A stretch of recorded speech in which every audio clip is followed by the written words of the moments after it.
ভেনেজুয়েলার president Nicolás মাদুরোর বিচার কার্যক্রমের পর আমেরিকার কোন কারাগারে রাখা হবে তা নিয়ে চলছে জল্পনা-কল্পনা। মার্কিন আইনশৃঙ্খলার একাধিক সূত্রের দাবি, নিউ ইয়র্কের ব্রুকলিনে অবস্থিত কুখ্যাত ফেডারেল ডিটেনশন সেন্টারেই হতে পারে তার ঠিকানা। জেলের ভেতর আরেকটি জেল হিসেবে পরিচিত এই কারাগারে মাদুরোর জন্য চলছে সকল ধরনের প্রস্তুতি।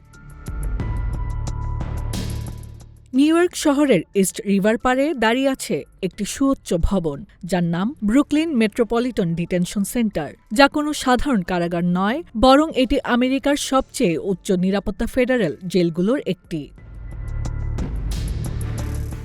কারাগারটির নিরাপত্তা ব্যবস্থার কাঠামো বেশ জোরালো। রয়েছে ২৪ ঘণ্টার নজরদারি, স্টিলের দরজা আর কংক্রিটের দেয়ালে আবৃষ্ট এই জেলে রয়েছে মানুষের স্পর্শহীন একাকী সেল। মার্কিন বিভিন্ন সংবাদ মাধ্যম বলছে, আন্তর্জাতিক সন্ত্রাসে অভিযুক্ত ব্যক্তিগণ সহ মাদক সাম্রাজ্যের শীর্ষ নেতাদের, এমনকি বিদেশি রাষ্ট্রের প্রভাবশালী বন্দীদেরও আনা হয় এখানে,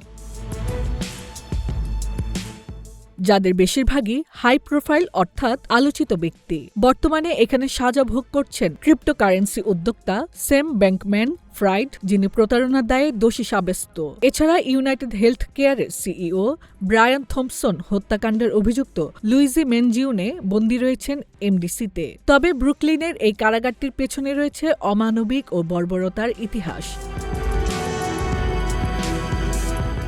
এমনকি কিছু ক্ষেত্রে বিচারকরা প্রাক বিচারকালীন কঠোর পরিস্থিতির কথা বিবেচনা করে বন্দীদের সাজা কমিয়েছেন। একের পর এক অভিযোগ ও সমালোচনার মুখে ব্রুকলিনের এই কারাগারের পরিস্থিতি নিয়ে উদ্বেগ বাড়ছে আন্তর্জাতিক মানবাধিকার সংগঠন ও আইন প্রণেতাদের মাঝে।